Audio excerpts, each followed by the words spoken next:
Sudah terlihat ini slide-nya? Sudah, Bu. Sudah, Bu. Oke, untuk yang minggu ketiga, materi yang minggu lalu, ini tentang mineral dan batuan. Ya, nanti sebelum lanjut ke materi yang minggu keempat, nanti mungkin ada jeda dulu ya, biar kalian nggak terlalu ini. Oke, ini kita bahas tentang mineral dan batuan. Nah, untuk, oh ya ini saya belum sempat kirim ke Google Classroom ya, nanti saya kirim. Jadi ini mohon nanti kan saya cuman ngajar sampai minggu keempat ya. Seharusnya saya ngajar sampai minggu keempat, jadi ini terakhir dengan saya. Nah, sebelumnya nanti minggu depan sebelum ganti Bu Ina atau Pak Sadam ya, sebelum ganti Bu Ina atau Pak Sadam kita ada kuis dulu gitu. Jadi mohon sangat diperhatikan materinya ya, baik yang dari minggu pertama sampai nanti ini yang keempat yang saya sampaikan. Itu. Oke, di sini kita akan membahas tentunya tentang mineral dan batuan. Apa aja yang kita bahas tentang mineral itu pengertiannya tentunya ya, apa mineral, kemudian sistematika pengelompokannya, mineral ada apa saja.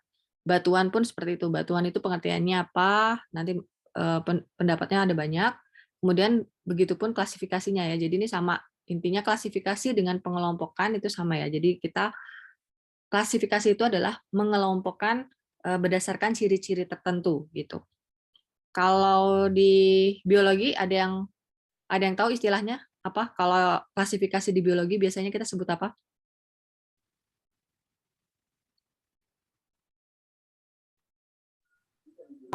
Pengelompokan, Bu. Apa? Pengelompokan.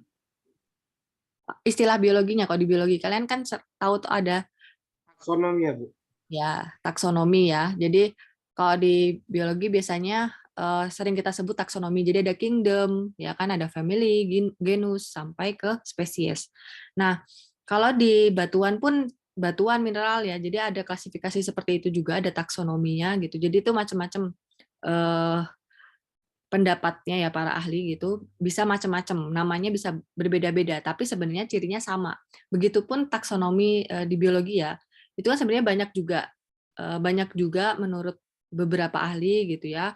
Ada yang urutannya berbeda gitu, tapi yang digunakan secara internasional itu ada satu gitu. Ya taksonomi ataupun klasifikasi juga caranya sama, mengelompokkan berdasarkan ciri-ciri tertentu gitu. Kemudian nanti ini kita akan bahas itu ya, mineral batuan, pengertiannya dan pengelompokannya. Kemudian yang ketiga, tentunya yang erat kaitannya dengan arsitektur lanskap ya gitu. Karena kan kita bukan mahasiswa geologi, jadi ini kita mempelajari yang benar-benar memang terkait dengan arsitektur lanskap. Tentunya yang kita pelajari ini masih secara umum, nggak khusus, nggak secara spesifik detail seperti yang dipelajari oleh mahasiswa geologi. Nah, oke deh, gini. Kalau kalian mendengar kata-kata mineral, apa yang terfikirkan? Kalau batuan kan sudah sering lah ya. Apa yang sering terfikirkan yang ada di benak kalian mendengar kata-kata mineral selama ini? Udah pastinya air putih. Ya, Aqua. oke. Selain itu, misalkan dia berdiri sendiri, bukan air mineral. Itu kan kalau kita terfikirkan air putih gitu karena dia ada air mineral ya, ada kata-kata air mineral. Kalau mineral sendiri, apa yang terfikirkan? Cairan, Bu. Oke, cairan. Nutrisi nggak, Bu? Nutrisi, apalagi? Unsur, Bu. Unsur. Senyawa, Bu. Apa bedanya air putih dengan air putih yang biasa, yang kita dari sumur, dengan air mineral yang kita beli? Apa bedanya? Kandungannya. Ya, Bedanya mungkin karena beda sudah diolah. Ada unsur dan apa nutrisi dalamnya. nah ya, jadi kayak gitu ya. Jadi secara garis besar ya, kita kalian udah paham lah ya. Jadi secara garis besar apa itu arti mineral? Jadi memang ya kandungan unsur gitu. Apa yang ada di dalamnya gitu. Jadi bukan tadi ada cairan mungkin kurang tepat ya. Jadi tidak harus berbentuk cairan, gitu. Tapi dia adalah kandungan ya atau unsur. Nah kita lihat ini ada pengertian dari mineral. Nah ya jadi ini di sini didefinisikan suatu benda padat homogen yang terdapat di alam terbentuk dengan proses anorganik mempunyai susunan kimia tertentu dan penyusunan atom-atom yang teratur. Ini kalau bahasa ininya ya, bahasa kimia sebenarnya bahasa kimianya bahasa memang pengetahuan yang lumayan jelimet gitu. Ini kan di sini disebutkan suatu benda ya, benda padat. Nah, tapi kalau tadi kita ngomongin air mineral kok dia bentuknya cairan. Nah, ini kan dia melihatnya adalah molekul-molekul yang kecil gitu. Ya, molekul-molekul kecil, kemudian kalau di air mineral ya dia berbentuknya cairan gitu. Sedangkan kalau ini kita terkait dengan geologi, ya tentunya terkait dengan batuan, nggak mungkin cairan kan ya. Jadi dia molekulnya lebih besar lagi gitu. Jadi di sini benda padat homogen kalau terkait dengan mineral ini dia molekulnya lebih besar lagi dibandingkan mineral kalau kita bandingkan tadi ya dengan air mineral gitu. Nah, tapi di sini pasti dia di sini ya pengertiannya dia mempunyai susunan kimia tertentu dan penyusunan atom-atom yang teratur. Makanya tadi disebutkan kan ya unsur ya kandungan gitu. Jadi dia memiliki unsur-unsur kimianya gitu tertentu, atom-atomnya juga dia punya keteraturan tersendiri tergantung sama mineral apa yang dikandungnya. Ini penjelasan lebih ini lagi ya, merupakan produk alam terbentuk tanpa campur tangan manusia. Jadi memang dia bukan buatan manusia gitu. Jadi tadi kan tadi ada yang menyebutkan ya apa bedanya air mineral dengan air putih. Kalau nggak salah tadi ada yang menyebutkan sudah diproses gitu. Nah, memang diprosesnya dengan campur tangan manusia. Yang memprosesnya adalah manusia gitu. Tapi mineral yang ada di dalamnya itu bukan buatan manusia. Mungkin siapa ya mic-nya? Siapa ini?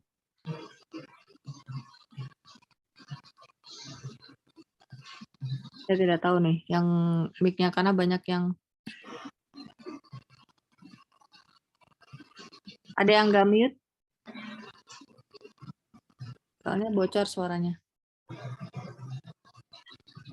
Tolong bantu aku ingetin temennya ya kalau ada yang ini. Itu siapa?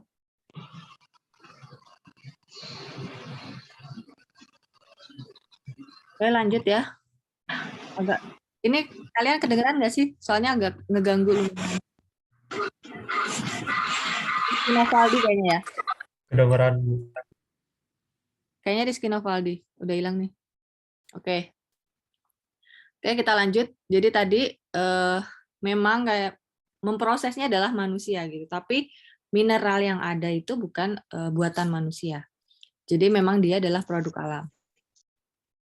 Terbentuk melalui proses anorganik ya. Jadi ini anorganik dia karena memang ada proses-proses kimia tadi makanya disebut anorganik. Kalau organik dia lebih ke biologi gitu. Kemudian ini benda padat dengan susunan kimia fisik homogen dan umumnya kristalin. Ya, jadi karena ini berkaitan dengan batuan, jadi ini dia lebih mendekatkan ke berbentuk yang padat dalam artian bisa kita lihat ya, bisa kita lihat secara kasat mata maupun kita lihat di lab gitu. Tapi lab untuk lab tanah ya, dan umumnya kristalin. Ini karena memang dia pengertiannya didekatkan dengan batuan gitu. Nanti kalau misalkan pengertiannya didekatkan dengan hidrologi beda lagi gitu. Ya, jadi kalau mineral secara umum ya tadi ini yang mempunyai susunan kimia tertentu dan penyusunan atom-atom yang teratur. Tentunya proses juga anorganik ya, karena dia ini ada unsur kimianya. Hanya saja biasanya kalau untuk yang terkait dengan hidrologi tidak terlalu ditekankan benda padatnya. Gitu. Nah, sedangkan mineralogi adalah ya ilmu yang mempelajari mineral-mineral, komposisi, pembentukan gitu ya. Kayak misalkan biologi gitu. Berarti kan ilmu yang mempelajari kehidupan ya, bio. geologi, ilmu yang mempelajari batuan. Nah, kalau mineralogi ya dia khusus mempelajari mineral-mineral, komposisi gitu ya, dan pembentukannya sampai dia bisa menjadi mineral itu tadi. Nah, jadi secara tidak langsung kita di geologi ini juga mempelajari ilmu-ilmu yang lain, salah satunya ilmu mineralogi, tapi secara umum aja.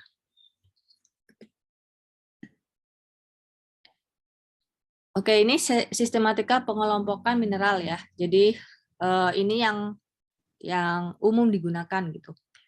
Mungkin nanti kalau misalkan kalian baca referensi lain, ini saya selalu ya tiap kuliah saya selalu menyampaikan karena memang biasanya tergantung dengan referensi yang kita gunakan.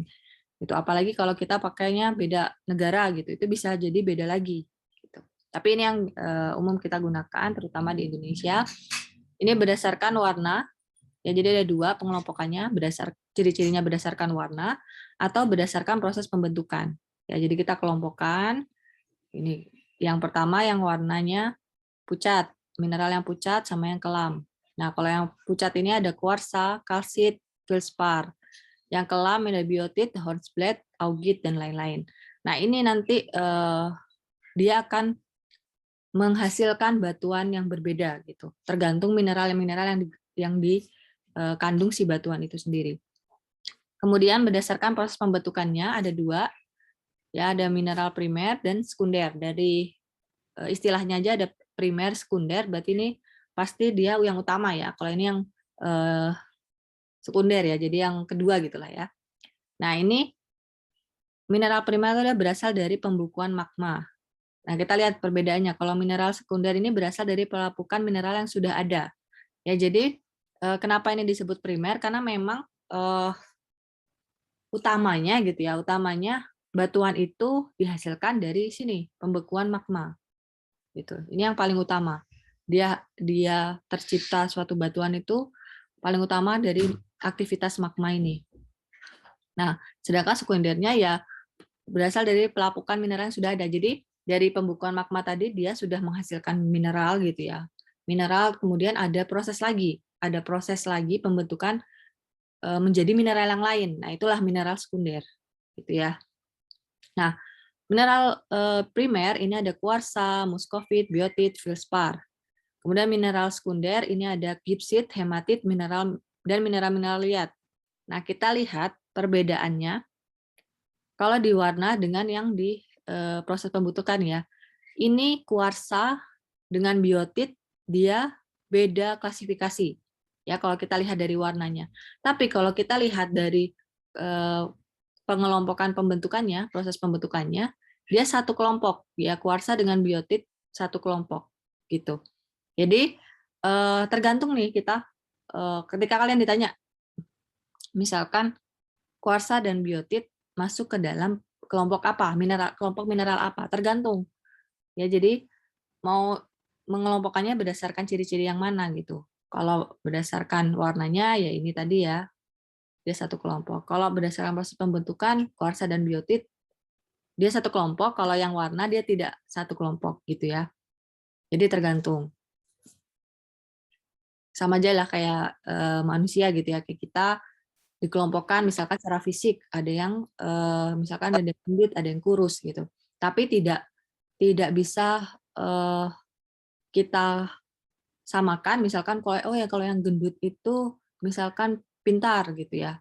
Terus yang kurus jangan pintar lah. Misalkan yang kurus tidak suka makan gitu, yang gendut suka makan. Belum tentu kan?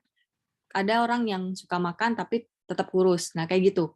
Jadi ini pun seperti itu ya. Jadi dia bisa jadi ciri yang lain itu dia sama dengan jenis mineral yang lain. Tapi kalau kita lihat ciri yang lainnya gitu, berdasarkan ciri yang lainnya dia bisa satu kelompok. Nah, ini ada lagi berdasarkan susunan kimia dan bentuk kristalnya. Nah, kalau unsur ini ada. Jadi ini ya, kalau kita lihat dari sudut pandang kimianya ya, susunan kimianya itu ada yang disebut kelompok unsur, ada yang disebut kelompok sulfida, halida, oksida dan hidroksida. Kemudian nitrat, karbonat, borat, sulfat, kromat, fosfat, arsenat, sama silikat. Nah, ini contohnya banyak sekali ya. Ini sampai tidak disebutkan. Ini sebenarnya memang banyak ya, mineral itu sangat banyak. Kalau kita lihat ini kan, ini cuma dijelaskan nama mineralnya gitu. Nah, kuarsa ini nanti dia mineral atom-atomnya, atom-atom yang ada di dalam mineral itu beda-beda lagi gitu, ada banyak. Kemudian ini unsur ya. Kenapa dia disebut unsur? Karena dia tidak bersama senyawa yang lain. Dia berdiri sendiri, si unsur senyawanya itu berdiri sendiri. Makanya dia disebut unsur. Nah, kalau sulfida ya dia jelas ada kandungan sulfurnya. Ya, ini kan ada kandungan sulfur. Galena ini PBS. Nah, yang tadi nama-nama ini seperti ini kayak kayak galena ini PBS, kayak pirit dia unsurnya terdiri dari Fe S2 gitu ya. Ini ada sulfidanya, ada unsur-unsur sulfurnya, kemudian halida. Ya, jadi ini dia ada, kalau halida ini dia ini ya lebih ini lagi rumit lagi. Ini kan NaCl dengan CaF2. Nah, kalau oksida dan hidroksida ini unsurnya terkait dengan oksigen ya. Jadi oksida dan hidroksida itu akan terjadi kalau ada oksigen. Ini kan ada oksigennya. Kemudian di sini ada selanjutnya ini ada kalsit ya, karbonat, nitrat, karbonat, borat. Ini kalsit, ini banyak juga contoh yang lainnya. Nah, ini contoh lainnya juga ada ya, ada barit, apatit gitu. Ini berdasarkan atom-atom unsur-unsur senyawa yang ada di dalam si mineral tadi. Nah, ini kalau digambarkan seperti ini ya. Ini kan karena dikaitkan dengan batuan, jadi dia lebih mineralnya itu lebih kasat mata, terlihat gitu. Nah, jadi kalau mungkin ada mineral-mineral tertentu yang memang kita harus cek di lab gitu. Nah, jadi sebenarnya pasti ketika dilihat secara kasat mata bisa kita lihat, tapi misalkan ada atom-atom dia mirip, misalkan kayak ini ya. Kayak warna nih, dari warnanya. Misalkan kita udah tahu nih, oh kuarsa warnanya seperti apa, dia pucat. Pucatnya warna apa? Apakah warnanya krem pucat atau warnanya hijau pucat gitu. Nah, kita bisa mengidentifikasi oh ini misalkan mendekati mineral apa gitu. Tapi kita belum bisa menentukan secara pasti, nah itu baru di lab. Dia masuk mineral apanya. Nah, ini contohnya kalsit. Ini ada hornblende, ini terdiri dari banyak unsur senyawa. Ini contohnya lagi muskovit, ini banyak ya unsur senyawanya. Ini ada lagi hematit. Nah, ini ya. Jadi ini segini ini ya mineral gitu. Nah, tapi mineral yang ada di sini apa saja sih gitu. Ini kita bisa kita cek di lab. Nah, ini yang lain-lain ya. Ini kayak lihat apa yang kayak lihat berlian ya. Ini apa gold ya, emas. Jadi kalau yang ini tadi kita bisa masukin yang kelompok tadi ya, kelompok yang kimia itu dia masuk ke unsur karena dia berdiri sendiri. Gitu. Nah, ini kalau ini sulfida masuk ke kelompok sulfida karena ada sulfurnya. Ini pun sama ya, ada sulfurnya. Seperti itu. Nah, ini masuknya ke unsur karena dia berdiri sendiri. Silver pun begitu ya, perak dia termasuk ke unsur. Mineralnya kelompok yang unsur karena berdiri sendiri. Copper pun iya ya, Cu. Oke. Nah, sekarang kita masuk ke batuan. Nah, kalau batuan ini dia sudah agregat ya, jadi dia sudah terbentuk agregat. Agregat itu dia seperti mengikat beberapa mineral yang menjadi satu gitu. Oke, jadi dia tidak mungkin hanya satu jenis mineral kalau batuan. Batuan itu akan terbentuk dari berbagai jenis mineral gitu. Ya, jadi contohnya ini ya, ada batu ya, ada granit. Ini terdiri dari mineralnya ada quartz, ada hornblende, ada feldspar. Nah, hornblende yang tadi kita sudah sempat lihat ya, ada banyak banget senyawanya. Nah, ini tiga mineral ini membentuk menjadi granit. Gitu. Sedangkan satu mineral saja juga terdiri dari berbagai senyawa. Gitu. Nah, air mineral ya, kita balik lagi ke air mineral tadi. Jadi, air mineral itu kenapa berbeda dengan air putih biasa? Kalau air putih biasa itu kan ya udah air sumur yang dari sumur kita gitu kan. Nah, kalau air mineral ini biasanya ditambahkan mineral, ya mineral tambahan, atau dia dari pegunungan. Kenapa dari pegunungan? Biasanya kalau air dari pegunungan itu mineralnya lebih tinggi ya, karena kan tadi itu dia banyak melewati berbagai jenis batuan. Sedangkan batuannya mengandung banyak mineral, nah itu akhirnya terkandung juga dalam airnya gitu. Nah, untuk dikonsumsi makanya perlu ada sterilisasi gitu. Nah, jadi itulah proses yang melibatkan manusianya di situ. Sedangkan mineralnya adalah produk dari alam itu sendiri. Oke, kemudian di sini masuk ya tadi kita kan ini pengertian batuan. Sebenarnya ini pengertian batuan yang terkait dengan mineral. Sedangkan batuan sendiri, kemarin masih ingat kan? Batuan sendiri apa? Makna dari batuan itu. Asalnya dia dari mana? Tadi di sebelumnya ada tuh.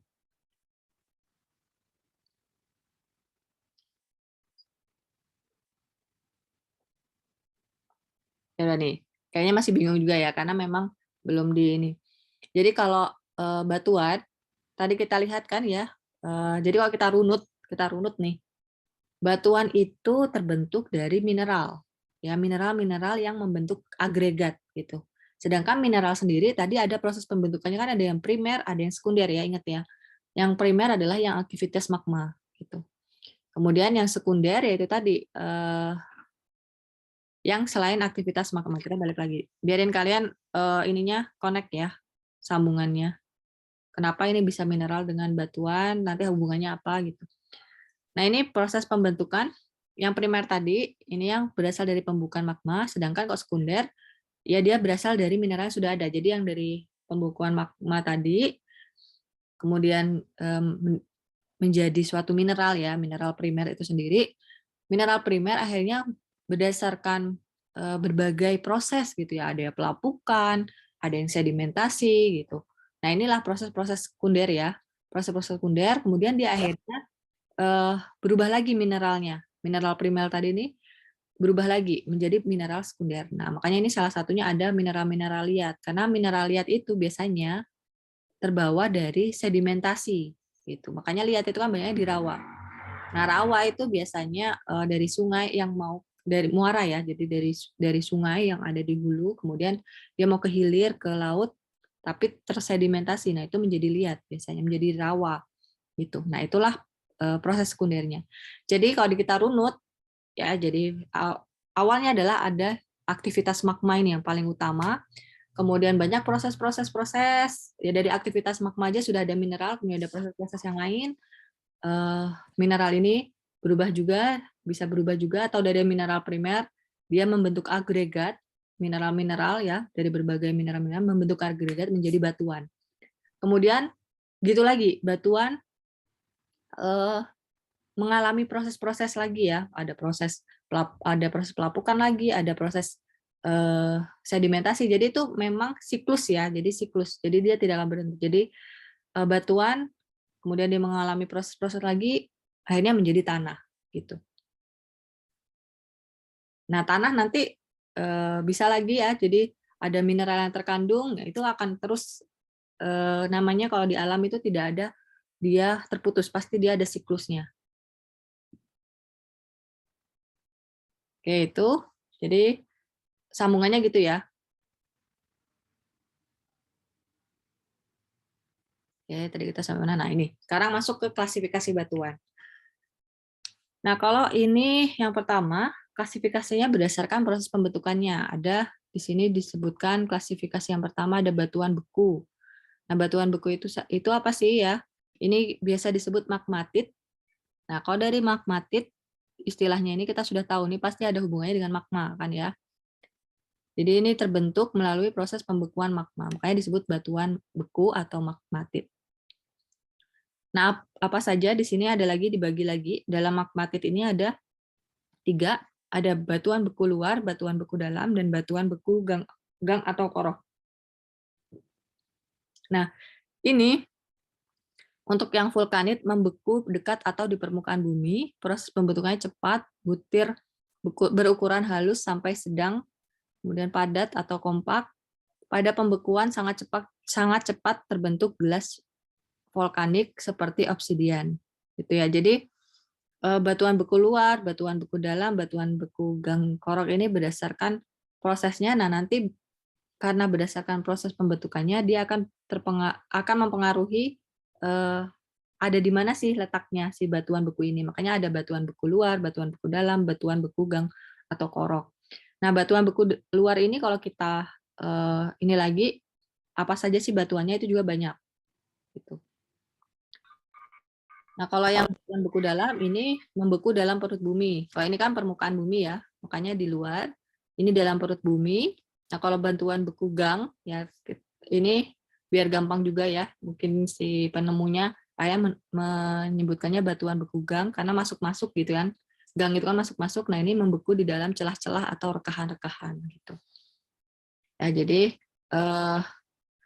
kalau kita lihat ya, pasti yang prosesnya membekunya lambat, tentunya yang dalam gitu.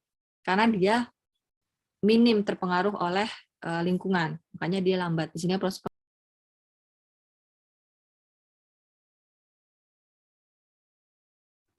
terputus ya. Tadi sampai mana ya?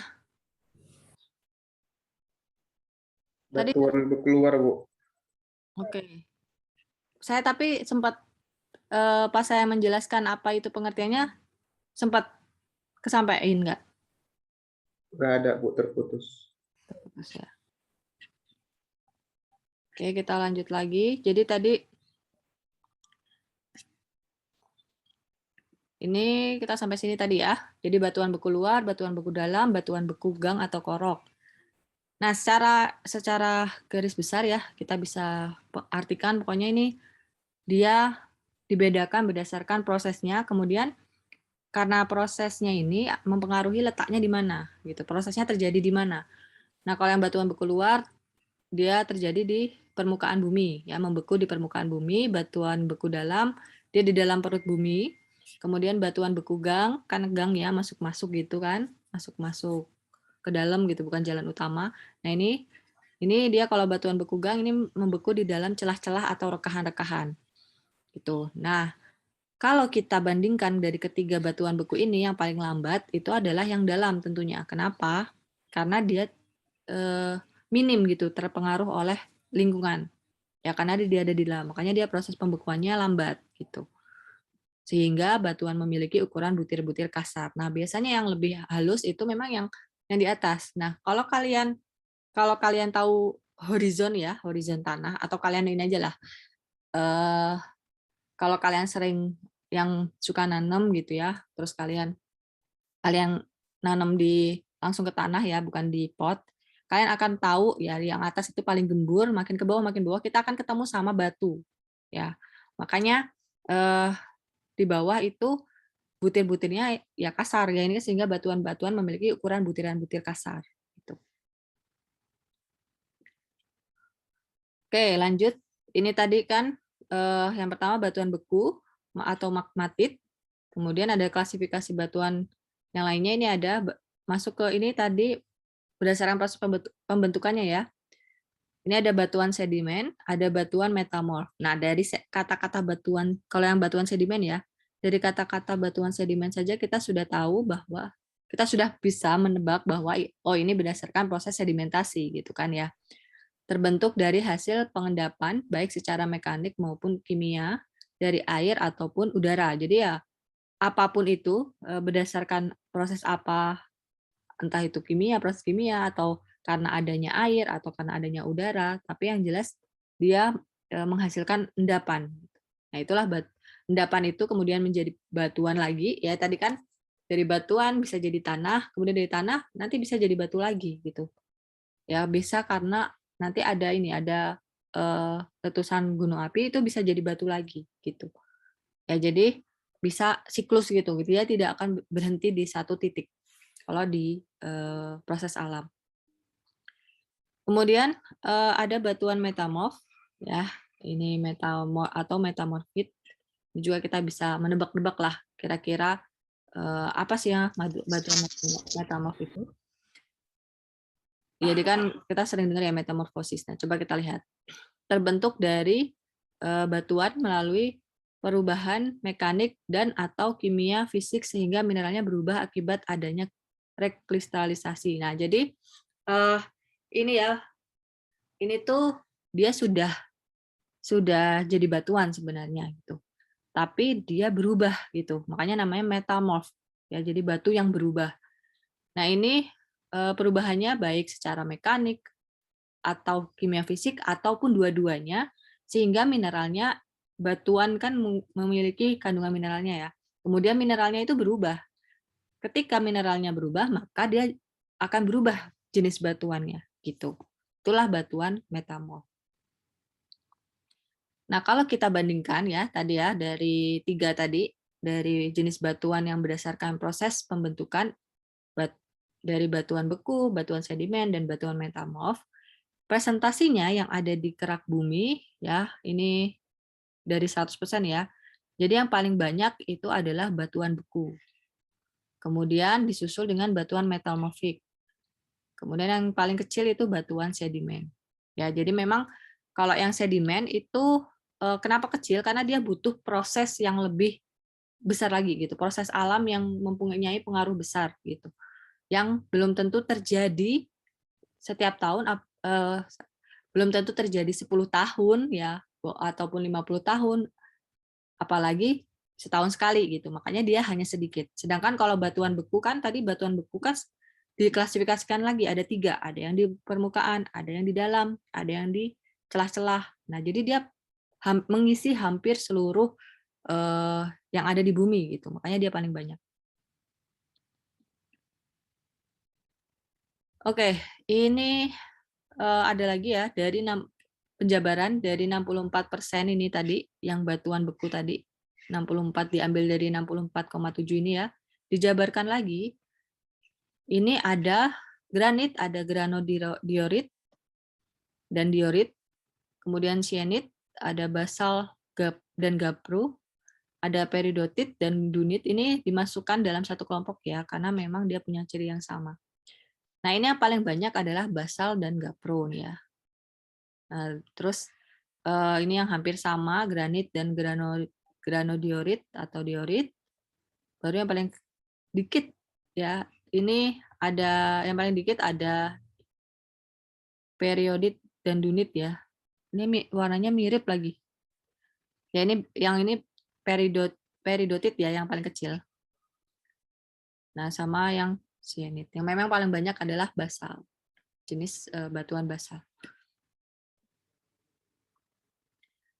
Oke, ini contoh batuan beku. Ini ada riolit, ada granit. Granit itu masuk batuan beku. Ini ada sienit, ada granodiorit. Ya, jadi batuan beku yang ini tadi. Jadi ini kan ya, yang di berapa presentasinya. Nah, ini diperlihatkan dalam bentuk fisiknya. Nah, kalau kita yang ini kan kita nggak bisa kelihatan ya yang riolit ini sepertinya cuma satu senyawa gitu. Kenapa hanya satu senyawa, satu unsur saja, warnanya homogen gitu sama ya. Gitu. Nah tapi yang ini adalah warna-warna yang lain.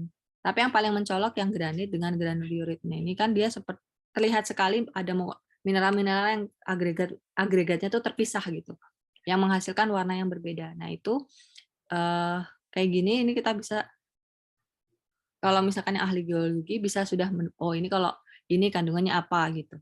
Makanya dia bisa menentukan ini batuannya jenis apa karena dia melihat mineralnya kira-kira kalau warnanya seperti ini dia termasuk mineral apa gitu dari warnanya gitu. Kalau dia menyentuhnya juga dia bisa mengidentifikasi gitu kan. Kalau yang ahli geologi seperti itu.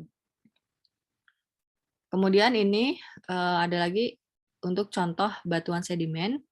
Ini batu pasir, kemudian ini konglomerat, ini namain konglomerat ya.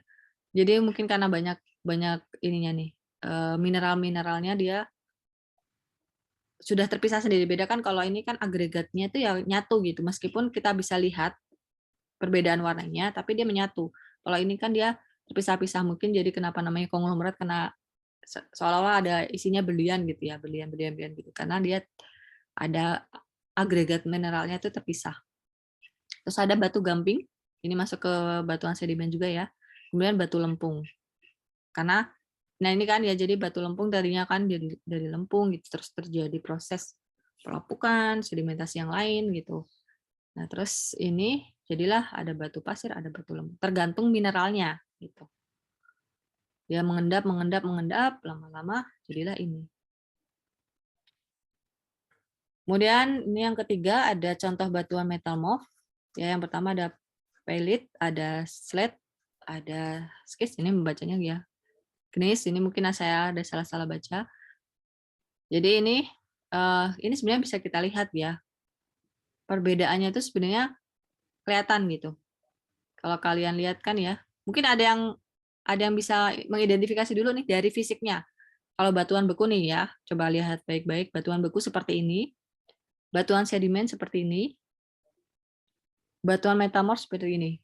Nah, kalau kalian misalkan ketemu ya, mencoba nih membandingkan dari ini, ketemu sama batuan yang lain gitu ya, batuan kita nggak tahu itu batu apa, terus kalian diminta mengidentifikasi dari ketiga ini. Kira-kira kalian akan membedakan jenis tiga ini dari apanya? Untuk bisa mengidentifikasi batu yang itu tadi. Ini kan kalau dilihat dari ciri fisiknya sebenarnya kelihatan. Coba belajar mengidentifikasi, nggak apa-apa salah. Kan kita belajar. Ada yang mau coba mengidentifikasi perbedaannya apa? Ciri utamanya dari ketiga batu ini. Yuk, siapa yuk?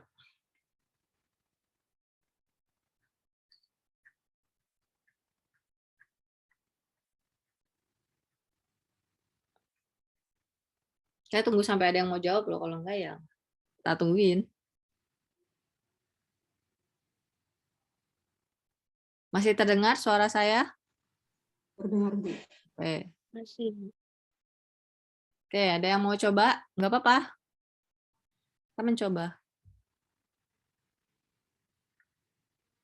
Salah satunya nggak apa-apa deh. Misalkan cuma bisa mengidentifikasi satu batuan, nggak apa-apa nih. Saya ringankan, nggak ketiganya.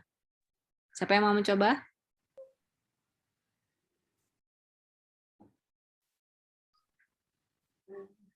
Saya, Bu. Oke, coba. Mau mengidentifikasi yang mana? Tiga-tiganya apa salah satu? Silakan. Salah satu aja, Bu. Ya, yang apa? Batuan apa?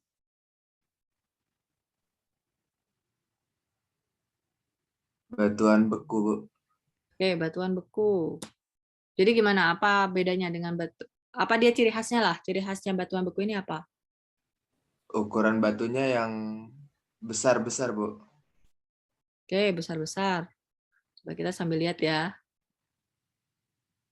Apakah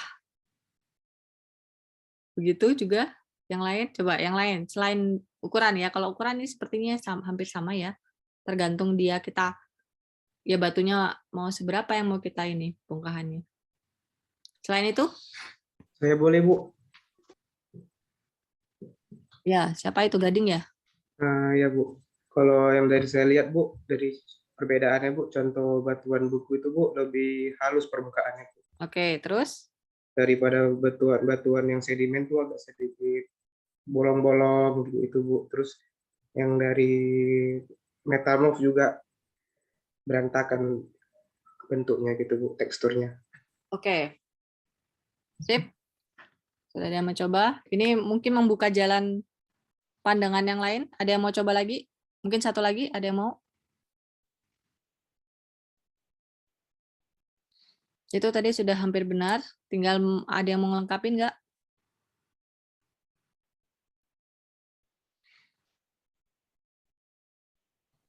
Izin ya, Bu.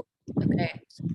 Nah, Kalau yang batuan beku itu lebih nampak mineralnya dibanding batuan sedimen sama metaphors. Lebih kelihatan jelas mineralnya. Oke. Oke, udah bagus ya. Jadi mungkin kita akan satukan gitu ya. Ada yang mau nambahin lagi?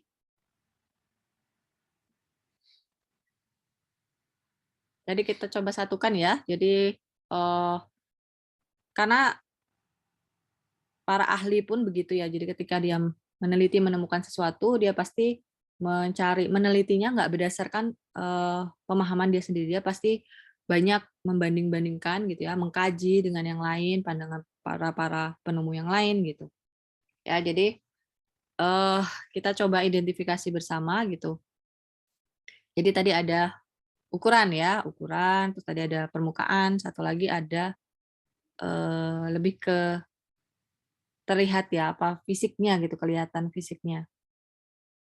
Oke, jadi itu memang karena terkait erat dengan prosesnya ya, proses pembentukannya. Jadi tadi kan ada masalah ukuran. Nah, memang ukurannya ini kalau yang batuan sedimen dengan batuan beku itu tidak terlalu jauh berbeda ya. Gitu. Nah, kalau misalkan yang metamorf ini dia yang ini kan tidak ada ya, tidak ada perbandingan dengan koinnya. Jadi kita agak sulit membandingkannya kalau kita tidak melihat secara langsungnya gitu, kalau cuma dari foto. Nah, tapi kalau metamorf ini memang kan tadi metamorf itu berdasarkan hasil perubahan ya. Tadinya sudah terbentuk suatu batuan dengan mineral-mineral tertentu, kemudian mineralnya berubah, maka dia berganti gitu kan jenis batuannya. Nah, makanya dia masuk ke batuan metamorf. Nah, dalam artian ya, berarti kalau dia tadinya sudah batuan, kemudian dia berubah. Nah, biasanya batuan ini dia akan lebih besar gitu ya, lebih besar ukurannya. Sama saja kayak misalkan tadi urutannya gitu ya, urutannya ketika dia tanah, kemudian dia bisa jadi batuan karena sedimentasi ini ya, tanah liat gitu kan bisa jadi karena sedimentasi berapa puluh tahun, kemudian ada proses gunung meletus juga mungkin gitu, yang mempengaruhi sedimentasi juga. Nah, ini kemudian berubah kan ya, menjadi batuan gitu. Nah, terus nanti ada proses lagi, udah batuan tadi menjadi ini. Nah, ya jadi ukuran tadi memang menjadi salah satu penciri gitu ya.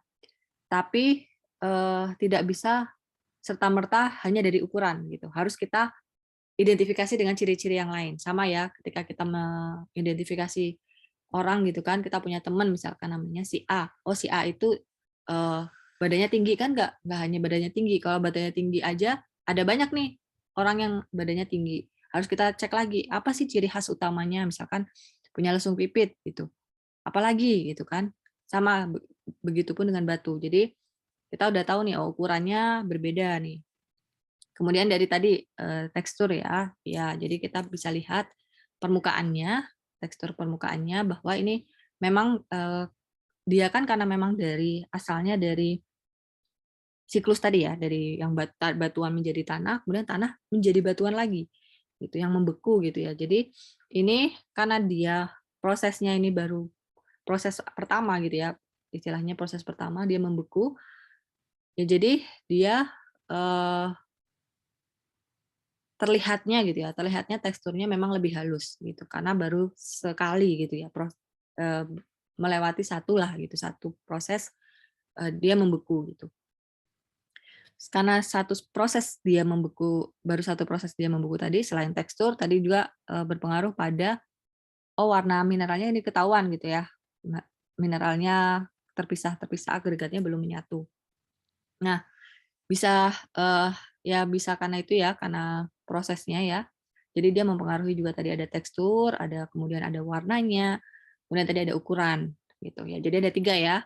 Ada warna, ada ukuran, sama ada tekstur. Kalau kita lihat yang sedimen dia sudah mulai kasar gitu ya, sudah mulai kasar. Terus dia sudah mulai agregatnya tuh seperti apa ya, sebenarnya terpisah gitu ya. Kalau ini kan menyatu nih, agak menyatu. Tapi ini mulai terpisah.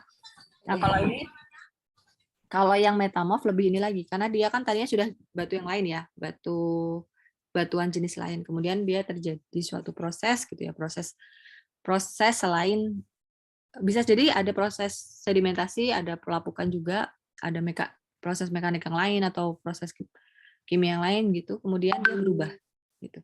Karena dia berubah ini, dia sudah lebih padat, dia sudah lebih keras lagi gitu. Ya, jadi itu tadi jawabannya sudah bagus semua ya. Jadi kita bisa identifikasi seperti itu. Nah, tapi tentunya itu tidak boleh serta-merta kita menghasilkan, lagi-lagi ya, tidak boleh kita menghasilkan langsung kesimpulan. Tapi kita baru menghipotesiskan, baru memperkirakan gitu ya. Ini kira-kira batunya jenis batu apa nih? Kemungkinan batu A. Oh, bisa jadi dia batu B juga karena ciri-cirinya sama. Nah, kita buktikan nanti harus di lab. Terutama karena bukan ahli. Gitu ya. Nah, sekarang kita masuk ke kaitannya dalam arsitektur lanskap, mineral dan batuan dalam arsitektur lanskap.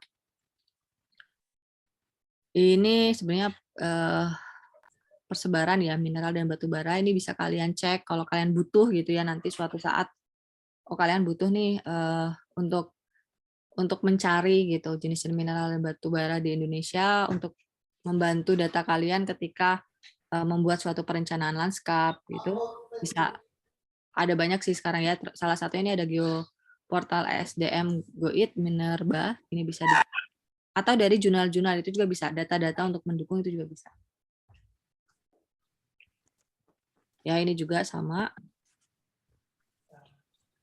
Nah, kita balik lagi kita mempertanyakan ya, kenapa sih kita harus belajar mineral dan batuan gitu, sedangkan kita landscape. Nah, saya selalu menyampaikan ya, kalau landscape sebenarnya kita berat sebagai arsitek gitu ya, arsitek bangunan pun mereka harus mempelajari berbagai bidang gitu. Kenapa? Karena mau mengakomodir, mau memberikan gitu ya, mendesain bangunan dengan memberikan kenyamanan, keamanan bagi manusia. Nah, kenyamanan dan keamanan untuk manusia ini banyak faktornya gitu. Ada dari aspek biologinya gitu kan, aspek suhu ya, suhu ruangan gitu, terus ada aspek kelembapannya, anginnya, itu kan ada banyak, cahayanya, ada banyak kan, jadi yang dipelajari. Apalagi kita sebagai arsitek lanskap, yang kita mendesain itu, terutama kita mendesain bukan bangunan itu masuk ke dalam kita ya sebenarnya, masuk ke dalam kita karena bangunan ada di ruang luar. Kita kan arsitek itu merancang atau mendesain ataupun merencanakan yang ada di area luar ruangan gitu. Nah, tapi kan area luar ruangan, bangunan itu, view bangunan itu kan masuk ke dalam luar ruangan. Sebenarnya masuk ke ranah kita. Jadi kita tuh banyak yang harus kita pelajari gitu ya, yang harus kita pahami, meskipun tidak kita ahli dalam bidang itu. Gitu. Termasuk ini, mineral dan batuan. Oke ya, jadi ini ya, kita kenapa harus belajar mineral dan batuan? Karena mineral ini akan mempengaruhi batuan itu jenisnya apa, gitu kan. Nah, dari mineral ini menjadi batuan ini kan ada proses-prosesnya kan ya, ada proses-prosesnya. Nah, ini itu akan membantu kita untuk kita bisa tahu nih jenis batuan ini dari proses apa. Ya, terdiri dari mineral apa?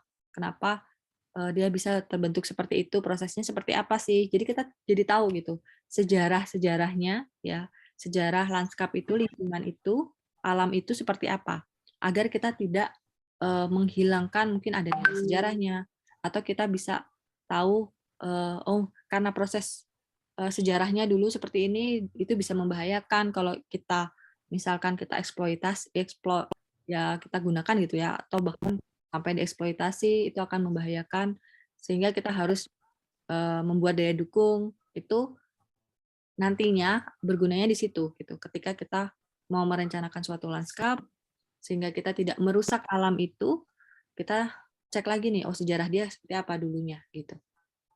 Ya, jadi seperti itu kenapa kita sangat membutuhkan ya belajar mineral dan batuan ini, memahami gitu ya, memahami meskipun kita tidak ahli dalam dalam bidang ini gitu. Tapi kita harus mengerti gitu loh.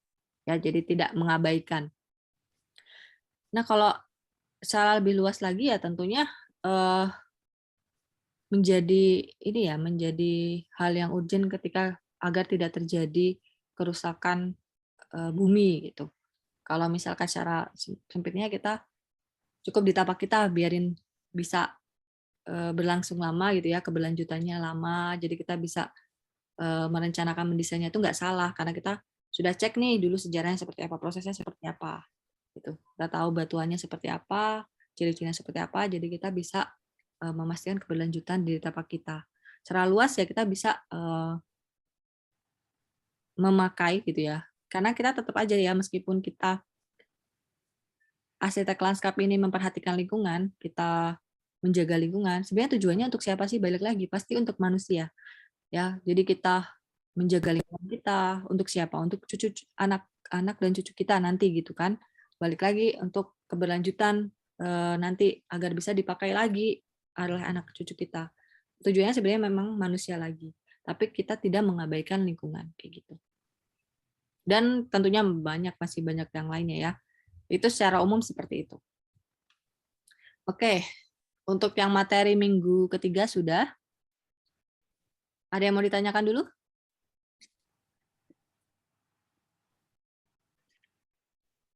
Ada yang mau ditanyakan dulu? Kalau tidak ada, mohon dijawab tidak ada. Kalau ada, silahkan.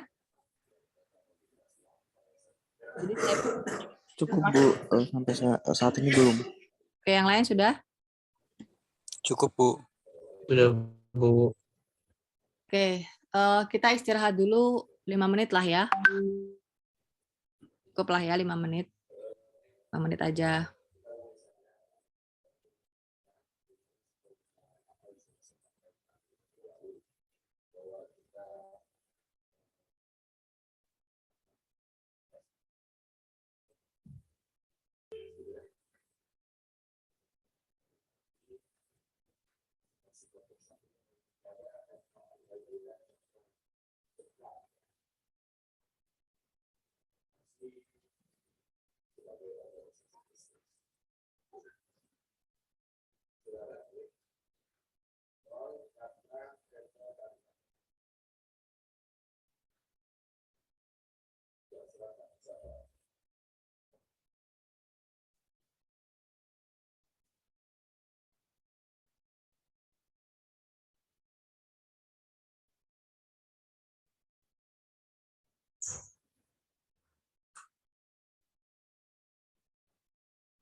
Istirahat 5 menit.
Silahkan untuk mengisi absen kehadiran ya. Udah saya kirim ke chat. Maksimal diisi 15 menit setelah kuliah selesai. Kalau lebih dari itu, maka tidak dianggap hadir. Tentunya ini ya, saya makanya minta PJ-nya juga untuk screenshot. Saya juga sebenarnya screenshot, tapi takutnya saya nge-screenshot-nya kan nggak pas, takutnya.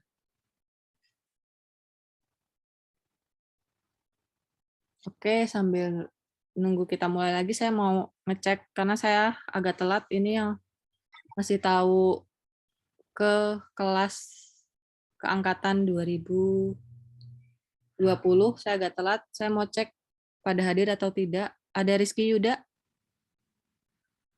Hadir, Bu. oke, ada Rafif Pojo Laksono, tidak ada ya sepertinya. Oke, Muhammad Lianza, tidak ada. Berarti nanti 2 itu, mungkin nanti dikasih tahu aja Rizky Yuda ya, kenapa nggak hadir, karena belum baca chat saya atau apa gitu ya, pokoknya suruh ini aja, suruh lapor ke saya aja. Karena memang saya baru ngasih taunya tadi ya, saya baru ingat gitu. Jadi nanti tolong dikasih tahu aja ke temennya ya. Baik, Bu. Bu, izin bertanya. Ya, Ini untuk absennya kita isi di minggu ketiga atau di minggu keempat ya, Bu? dua-duanya ya. Absennya 2 kali ya. Oh, oke, baik. Terima kasih, Bu. Oke, kita mulai aja ya. Biarin cepat selesai.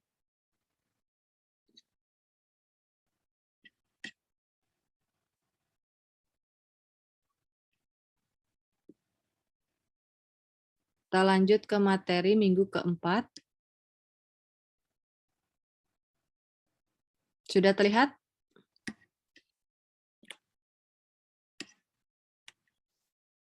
Apakah sudah terlihat? Sudah, Bu. Oke. Ya, jadi kita materi minggu keempat ini ada proses pembentukan tanah. Ya, jadi tadi kita sudah bahaskan ya, ada mineral, batuan, ada berbagai jenis proses gitu ya, proses yang mempengaruhi batuan ini terjadi proses pembentukan batuannya ya, yang tadi ada terdiri dari mineralnya apa saja, kemudian terproses dengan apa gitu, kemudian jadi batuan.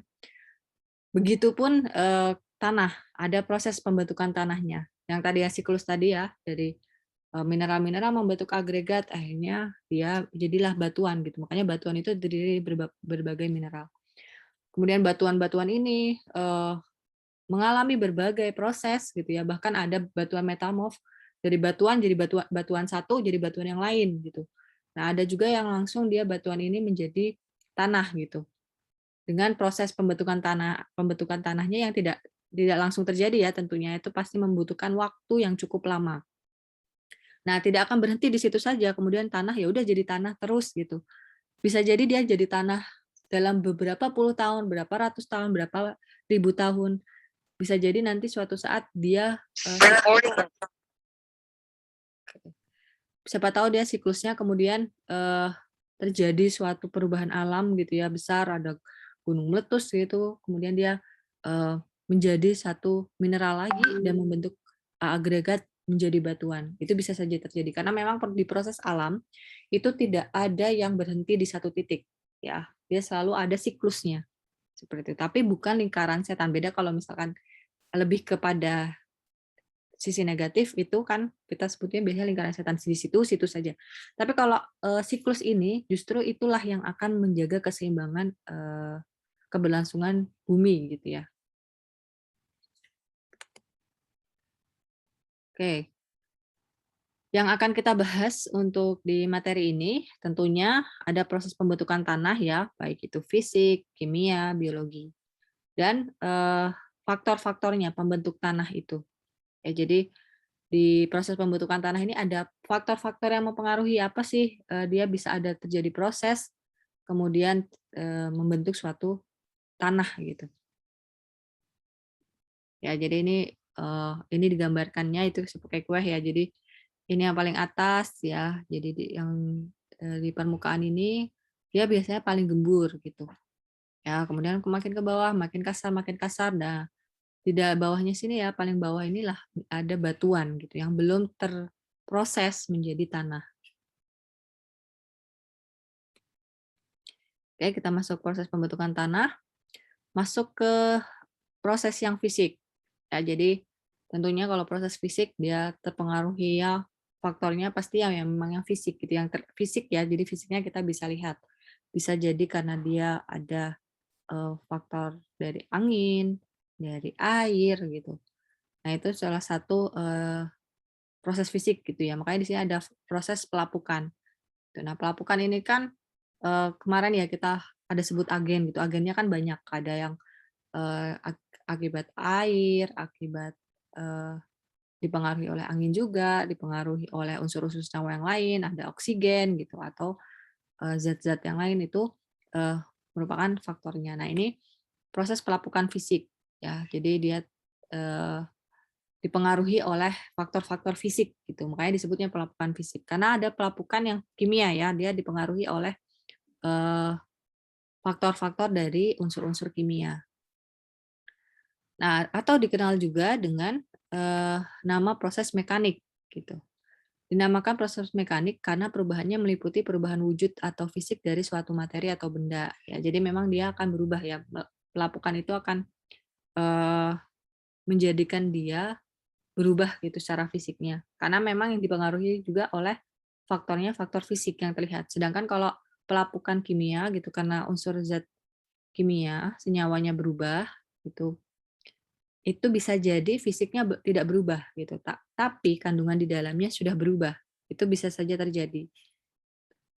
Dan ini faktor yang berpengaruh dalam proses ini adalah naik turunnya suhu ya. Jadi ini ada juga air dan aktivitas. Nah, turunnya suhu ini bisa jadi karena tadi ya karena ada air ya, karena ada hujan turun itu akan mempengaruhi suhu gitu. Tidak ada musim kemarau itu akan berbeda kan temperaturnya. Nah, itu mempengaruhi tadi pelapukan fisik karena faktor-faktornya pun yang mempengaruhi adalah faktor fisik yang terlihat. Gitu. Kemudian ini batuan yang mengalami pemanasan secara kontinu akan menyimpan panas dalam tubuhnya yang berakibat terjadinya reaksi pada mineral-mineral penyusunnya. Nah, ini menjelaskan ini ya perubahan tadi unsur-unsur ya. Jadi ada proses pembentukan tanahnya itu karena adanya suhu yang disimpan. Jadi suhu itu kan misalkan dia kemarau panjang gitu ya, panas. Nah, si batu ini bisa menyimpan panas itu melebihi dari lingkungannya. Jadi di dalam itu bisa jadi lebih tinggi gitu ya. Bisa jadi lebih tinggi gitu dari suhu lingkungan di sekitarnya. Kemudian dia kan karena menyimpan panas, akhirnya dia akan bisa merusak mineralnya atau merubah mineralnya itu. Terjadi reaksi-reaksi tadi ya. Jadi reaksi-reaksi mineralnya berubah gitu. Sebenarnya di dalam pelapukan fisik itu terjadi juga pelapukan kita lihatnya ada proses kimianya sebenarnya. Ya, tapi proses pelapukannya itu karena fisik gitu. Ya, jadi ini jangan bingung nanti. Tapi kan nanti akan ada proses kimianya. Jadi perubahan mineral-mineral itu, perubahan senyawa itu kan sebenarnya proses kimia. Gitu. Tapi penyebabnya itu karena fisik gitu. Makanya disebut pelapukan fisik. Ya, jadi kalau proses melapuknya memang itu pasti melibatkan senyawa kimia. Tapi dipengaruhi oleh faktor fisik. Itulah namanya pelapukan fisik. Itu ya, jadi nanti jangan bingung. Kemudian kelebihan panas yang diterima dapat membuat mineral terbelah ataupun pecah. Nah, ini ya. Jadi panas yang disimpan itu bisa membuat mineralnya terbelah atau pecah atau rusak gitu. Ya, jadi ada yang mineralnya terbelah kemudian terjadi reaksi, kemudian dia menjadi mineral yang lain gitu. Ada yang rusak, akhirnya berkurang mineralnya kan, kandungan mineralnya berkurang nih. Tadinya terdiri dari A, B, C gitu misalkan. Hilanglah B sama C-nya, akhirnya hanya satu unsur. pasti akan berubah kan? Ya, jadi dia akan berubah. Kemudian terjadi proses pelapukan yang lainnya. Kemudian ya udah jadinya tadi pecah-pecah menjadi kecil, jadilah tanah. Gitu. Kemudian mineral-mineral yang terbelah ataupun pecah memperlihatkan retakan pada tubuh batuan yang sedikit demi sedikit akan semakin besar sehingga batuan pecah menjadi ukuran yang lebih kecil tadi ya, jadi terpecah. Dan kalau digambarkan seperti ini, ya jadi ini terjadi perubahan bisa karena faktor misalkan karena terlalu panas gitu ya, terlalu panas dia ada perubahan suhu yang ekstrim gitu, tiba-tiba hujan, terus dia lembab kan, si batunya itu lembab, dia menyerap air gitu, hujan deras, tiba-tiba langsung panas terik gitu. Nah, itu akan terjadi pelapukan yang cepat kalau ada perubahan suhu ekstrim. Kan dia tadinya dia menyimpan tadi lembab, ya dia tiba-tiba ekstrim ada perubahan suhu gitu yang cukup tinggi, akhirnya dia retak lama-lama menjadi terbelah. Terus yang tidak hanya secara fisik yang terlihat, dia lama-lama akhirnya jadi makin kecil gitu ya. Jadi ini akan bisa menjadi kecil, ada perubahan suhu ekstrim lagi, pelapukan lagi, kemudian suhu ekstrim lagi, terus terjadi ya. Biasanya dia berulang-ulang, suhu ekstrim, akhirnya terjadi pelapukan gitu. Tidak mungkin dia terjadi sekali doang gitu ya. Suhu ekstrim terjadi sekali, kemudian langsung melapuk. Nah itu tidak mungkin, biasanya dia akan terjadi terus-menerus. Kalau batuan segede ini gitu ya, itu akan membutuhkan waktu yang lebih lama. Semakin besar batuan tentunya semakin lama dia melapuk. Oke, lanjut. Nah ini ya, perbedaan suhu yang ekstrim juga dapat menyebabkan pelapukan fisik pada batuan. Tadi sudah saya sebutkan, jadi misalkan ada tiba-tiba hujan gitu ya, hujan deras, tentunya air itu kan ada yang meresap ke dalam tanah dan juga ada yang meresap dalam batuan. Nah kalau di dalam tanah, karena dia pori-porinya cukup besar gitu ya, dia akan lebih cepat lewat gitu, tidak disimpan lama. Kalaupun disimpan dia hanya dalam waktu yang cukup singkat biasanya, tidak terlalu lama biasanya di ini. Kecuali di air tanah ya beda. Kalau di permukaan itu dia cepat, apalagi sudah kena terik matahari dia akan cepat menguap. Nah, sedangkan di batuan itu kan dia padat gitu ya. Tadi kan mineral itu kan padat dia. Kemudian ada suhu ekstrim panas, itu tidak akan cukup untuk mengeringkan si batu. Kelihatannya aja di luarnya kering bisa jadi, tapi di dalamnya dia masih lembab. Nah, itu akan mengakibatkan retakan-retakan yang akhirnya nanti dia bisa menjadi terbelah-belah, kemudian menjadi partikel-partikel kecil kalau terus-menerus terjadi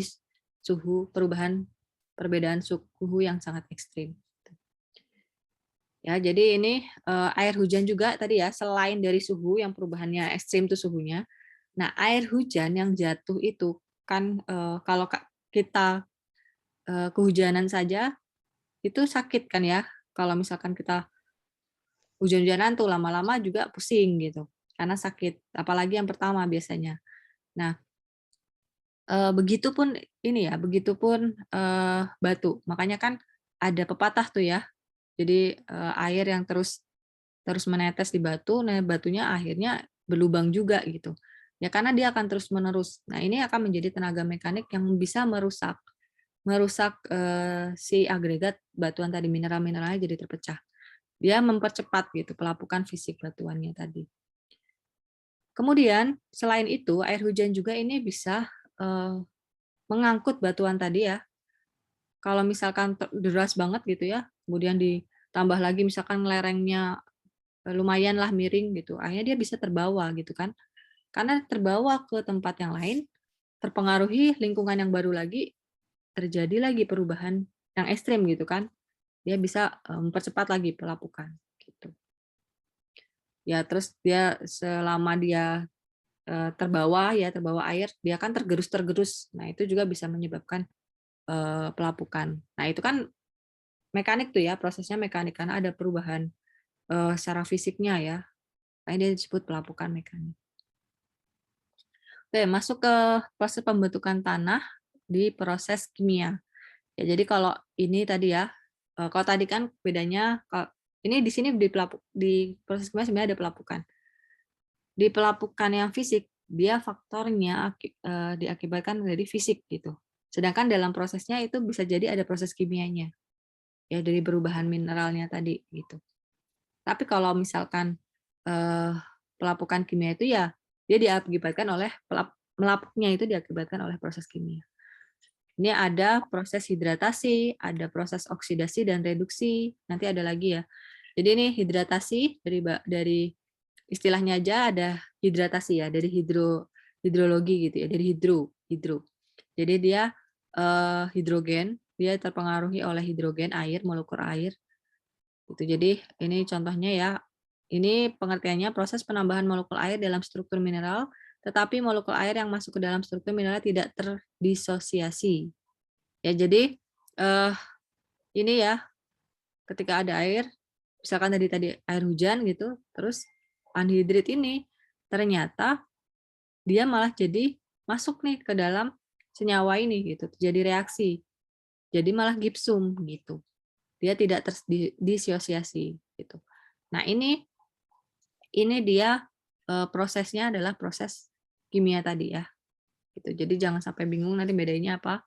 Jadi kita akan melihat kacamatanya kalau di sini dia molekul air tadi, ini kan sama-sama ada airnya ya. Tadi kan pelapukan fisik ada unsur airnya juga gitu. Tapi dia lebih ke pengaruhnya ke mekaniknya, proses mekaniknya si air itu. Nah, kalau di sini dia mempengaruhinya dari proses kimianya. Kenapa? Karena ada perubahan senyawa. Ciri-cirinya biasanya kalau proses kimia itu ada perubahan senyawa. Gitu ya. Kemudian ini ada oksidasi dan reduksi. Tentunya karena ada oksidasi, berarti dia akan berhubungan dengan oksigen. Proses penambahan dan pengurangan oksigen yang berakibat pada bertambah atau berkurangnya elektron muatan negatif dalam penguraian dan pembentukan mineral. Tadi itu ya, jadi namanya proses kimia pasti ada perubahan senyawa, perubahan atom, atau perubahan tadi, ya ini berkurangnya elektron, ion positif, ion negatif, itu kalau kalian masih ingat, dulu belajar di SMA. Nah, kayak gitu. Jadi, disitulah ya proses kimianya di situ. Kemudian ada lagi karbonatasi dan asidifikasi, dan yang ini ada hidrolisis. Ya, jadi ini juga ya dari istilahnya kita udah tahu nih, oh karbonatasi berarti nanti dia ada karbonnya gitu. Nah, ini adalah proses pelapukan kimia akibat reaksi mineral dengan asam. Ya, jadi karbonatasi ini karbon ya yang bersifat asam. Nah, contohnya ini asam karbonat H2CO3, kemudian dia bereaksi, nah ini jadi senyawa yang lain, gitu. Jadi mineral yang lain. Mineral awalnya tadi ini dia berubah jadi mineral yang lain. Nah inilah proses kimianya. Ini karbonatasi. Kemudian ada hidrolisis, ini berhubungan dengan hidrogen juga ya. Nah bedanya ini kan hidrogen juga nih, hidratasi dengan hidrolisis. Perbedaannya adalah kalau hidratasi dia dari mineral tertentu bisa berubah jadi mineral yang lain. Nah, kalau di hidrolisis, dia memang ada hubungannya dengan hidrogen ya, molekul hidrogen, tapi dia menghasilkan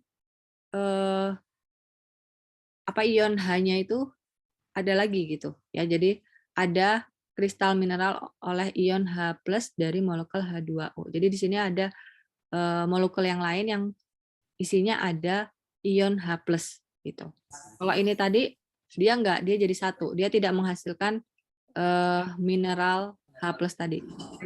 Hanya mineral yang lain. Kalau ini kan mineral yang awal ortoklas, kemudian menghasilkan mineral yang lain. Itu mineral yang lain juga sama dengan yang ini. Bedanya di sini ada tambahannya. Ada unsur dari mineral ion H+-nya ini. Oke, kemudian ada lagi di proses kimia itu ada pelarutan. Ya, jadi pelarutan ini adalah proses pelapukan kimia oleh media air. Ya, ini memang hampir-hampir sama nih. Tadi ada hidrolisis, ada hidratasi. Semua melibatkan H2O ya. Jadi ini juga melibatkan H2O. Hanya saja ini lebih kompleks lagi. Kalau air itu tidak hanya terdiri H2O. Gitu. Ya, jadi dia bisa di situ ada namanya air ya, jadi di situ bisa jadi ada organisme kecil-kecil yang lain gitu, tergantung dalam situ meskipun dia bukan senyawa kimia gitu. Nah ini media air ini menjadikan dia larut kan ya, kayak kita melarutkan gula gitu kan, dia jadi larut. Nah, sama dengan itulah ya secara umum larutan ini ya medianya adalah air gitu. Kemudian dia karena mengandung ya, jadi air, namanya air ya lebih kompleks, tidak hanya H2O. Kalau hidrogen tadi kan memang H2O ya. Jadi di sini ada H2O. Biasanya kalau di air itu ada H2O, ada oksigennya sendiri. Nah, ini juga ada ion-ion yang lain, ada CO2, ada HCO3, ada NO3. Nah, ini dan asam-asam yang lainnya. Nah, ini akan bisa menjadikan suatu batuan itu menjadi tanah gitu ya kalau dilarutkan dengan media air ini. Tentunya media air yang dengan senyawa-senyawa yang banyak itu tadi ya. Jadi dia akan bereaksi dengan mineral yang ada di batuan.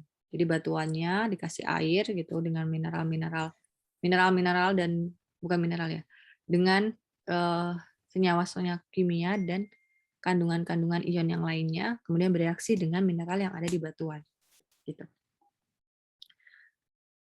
Kemudian air selain menjadi media dalam meningkatkan pelarutan mineral tadi ya, juga sebagai media dalam melarutkan atau kita biasanya sebut leaching, ya hasil penguraian senyawa dari mineral dan bahan organik. Jadi tidak hanya dia menjadi media yang secara langsung dia mempengaruhi tadi ya pelarutan mineral itu, dia juga menguraikan senyawa yang tadi dari mineral itu menjadi bahan organik gitu.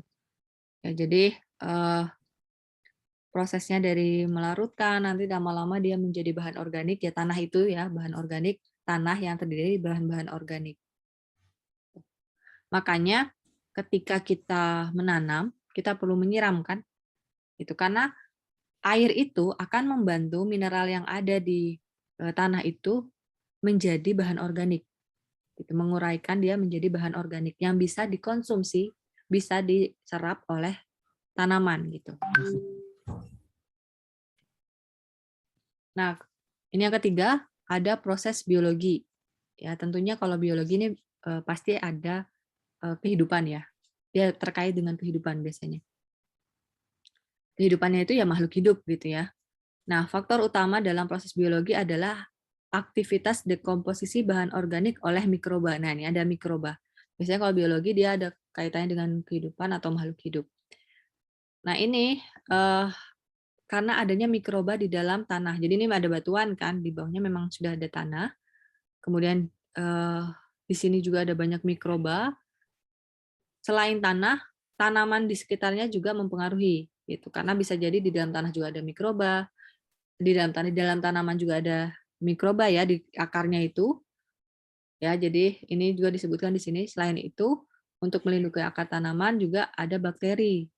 Gitu ya, ada bakteri, mikroba-mikroba yang lain. Nah, ini bisa mempercepat gitu ya.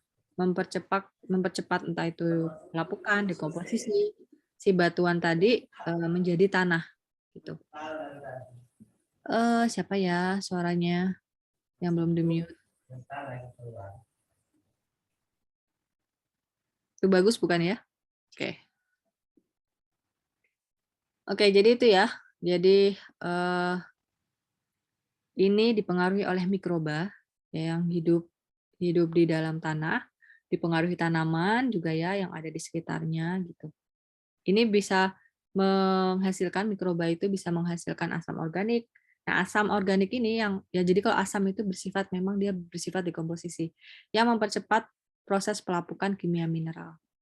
Gitu. Jadi si mikrobanya ini bukan terus menggerogoti batuannya ya, tapi dia mikrobanya ini menghasilkan asam organik yang bisa mempercepat proses pelapukannya itu. Gitu. Jadi dia masuknya ke proses biologi. Kan kalau misalkan mikrobanya istilahnya menggigit gitu ya, berarti kan memecah itu mah masuknya ke mekanik ya kalau memecah gitu. Nah, ini mikrobanya itu menghasilkan suatu senyawa lain yang bisa mempercepat proses pelapukan batuan. Nah, itulah proses biologinya di situ. Selain itu, ini tadi yang saya sebutkan ya, bisa saja mikrobanya tidak hanya di dalam tanah, tapi di karena adanya tanaman gitu. Sebenarnya di dalam tanah juga, biasanya di dalam akar. Nah, ini selain itu untuk melindungi akar tanaman dari bakteri yang merugikan, terkadang ya tidak hanya di akar tanamannya ada mikroba, terkadang juga tanaman itu menghasilkan juga asam agar si bakteri-bakteri yang di bawahnya itu mati gitu. Bentar ya, saya minum dulu.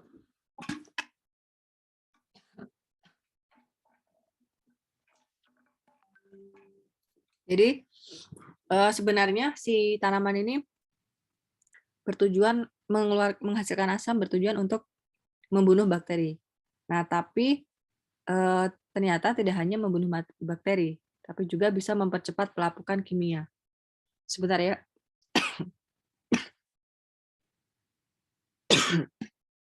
Sebentar, saya mau ngambil minum dulu.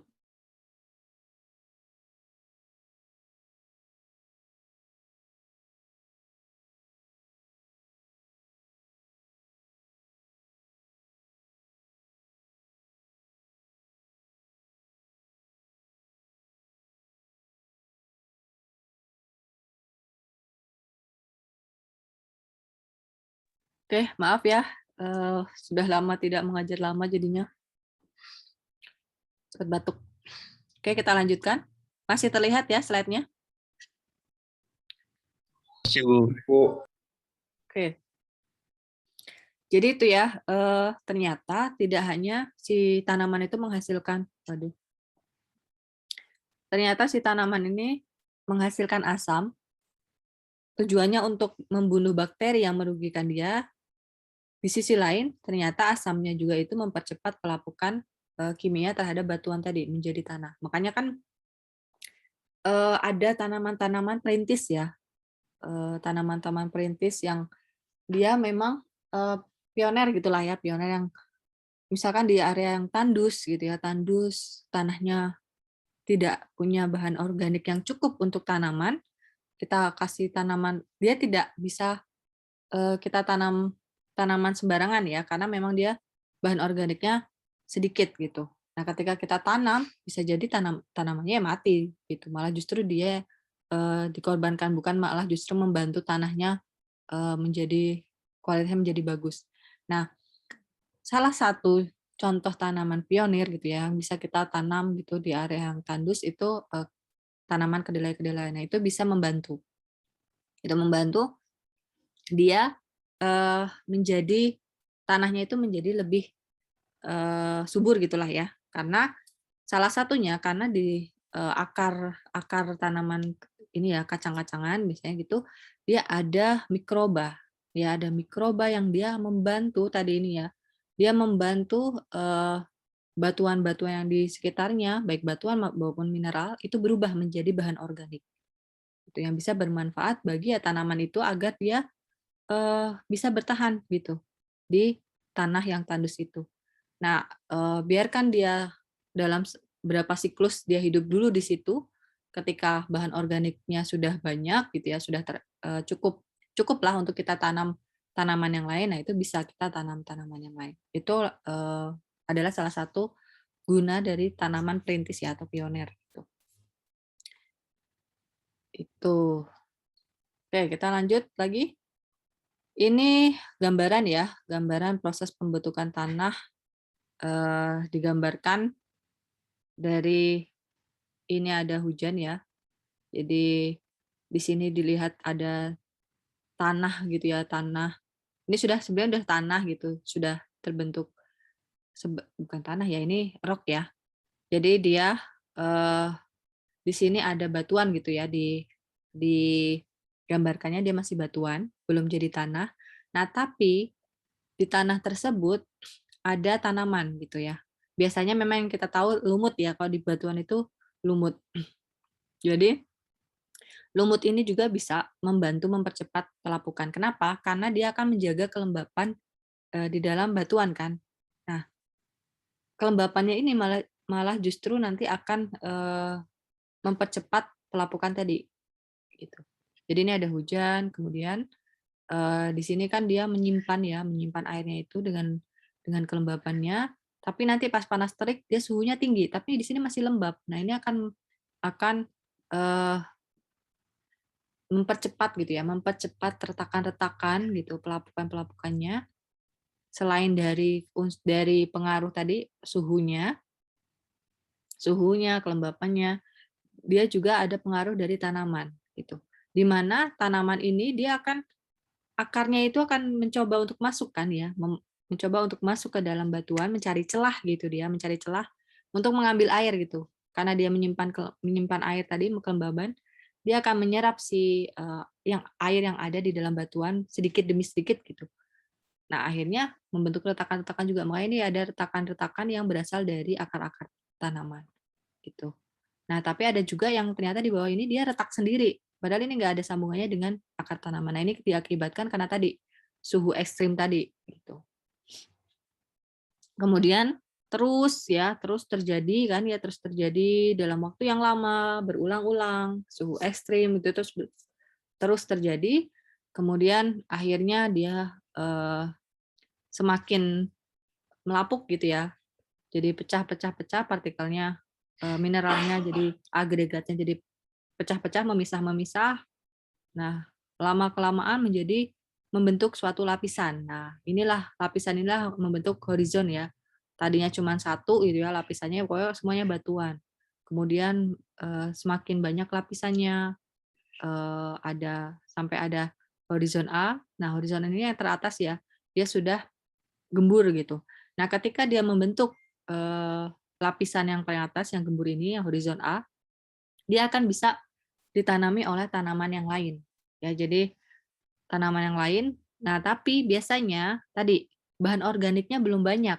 Nah, untuk awal-awal biasanya kita tanam dulu tanaman yang pionir gitu. Untuk memperbaiki dulu nih kualitas kesuburan tanahnya. Jadi bahan organik dia masih bisa bertahan dengan bahan organik yang minim gitu. Nah, lama-kelamaan karena sudah ada tanaman nih pionir, lama-kelamaan si tanaman ini pun akan membantu terus terjadi proses pembentukan tanah lapisan yang lainnya. Nah, lama-kelamaan lapisannya akan semakin banyak. Nah, untuk tanah yang tua itu lapisannya akan semakin banyak lagi gitu. Ya, tapi akan tetap susunannya, batuannya pasti akan paling bawah karena dia yang paling bawah yang akan paling lambat kan tadi prosesnya gitu. Ya, jadi dia paling gembur tetap lapisan atas, nanti makin ke bawah, makin kasar, makin ketemu sama bedrock. Oke, kita sekarang masuk ke faktor-faktor pembentuk tanah.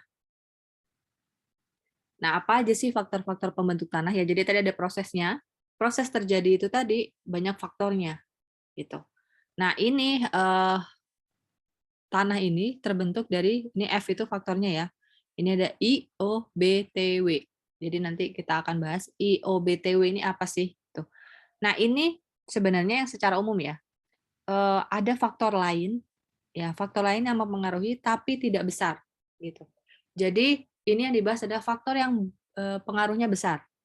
Sedangkan faktor-faktor yang lain bisa jadi ada pengaruhnya tapi kecil, tidak terlalu banyak berpengaruh, gitu. Yang utama adalah yang ini.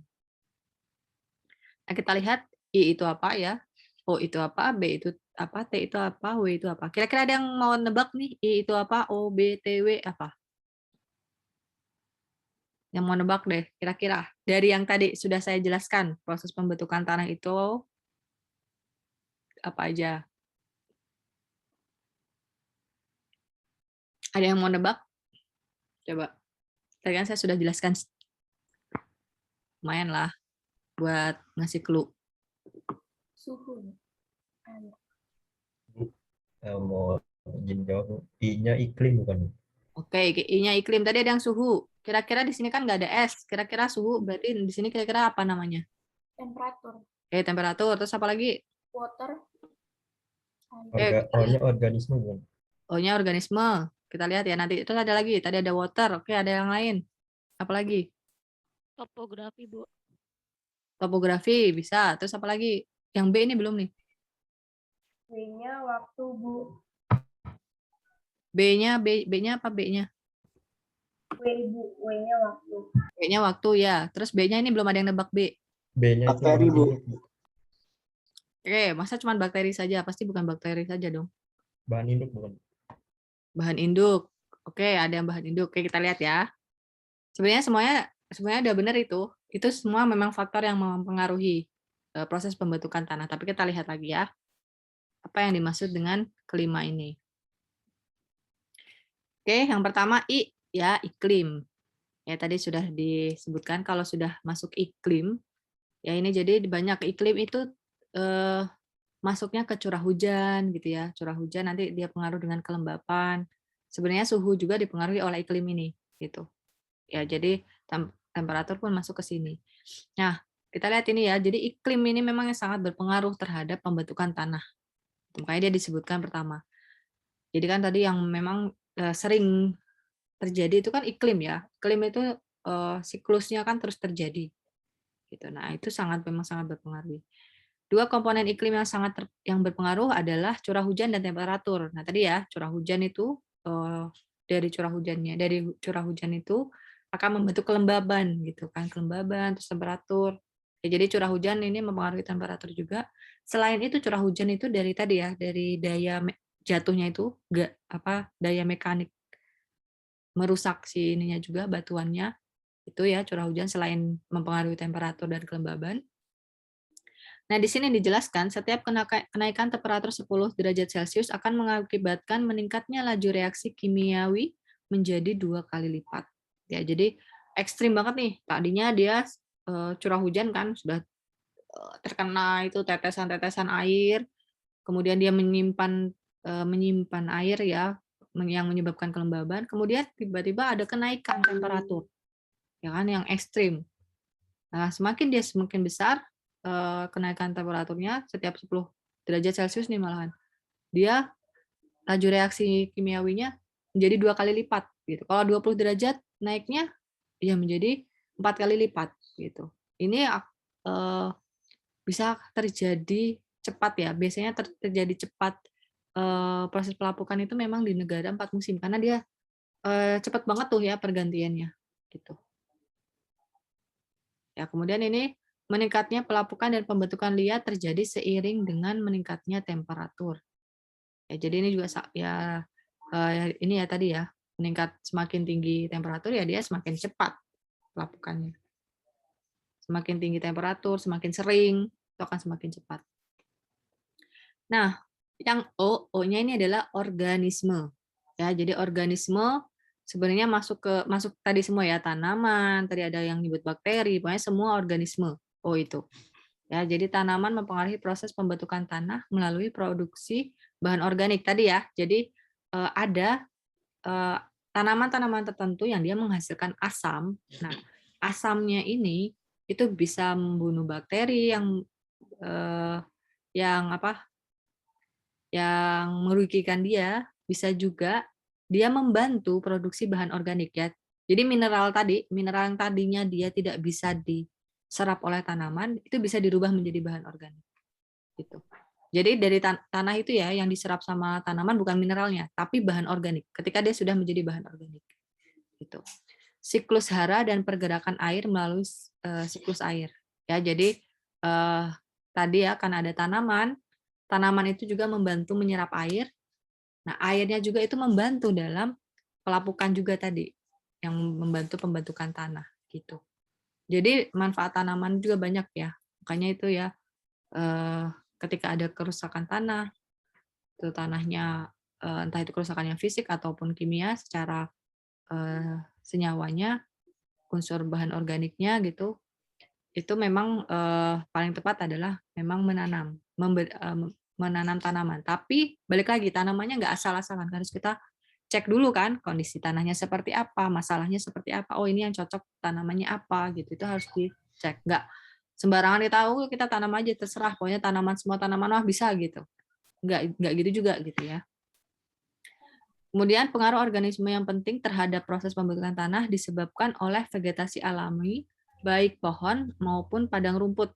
Ya, jadi ini kalau tanaman gitu ya. Jadi baik itu memang vegetasi alam, ada yang kita tanam gitu kan, yang sengaja untuk memperbaiki gitu.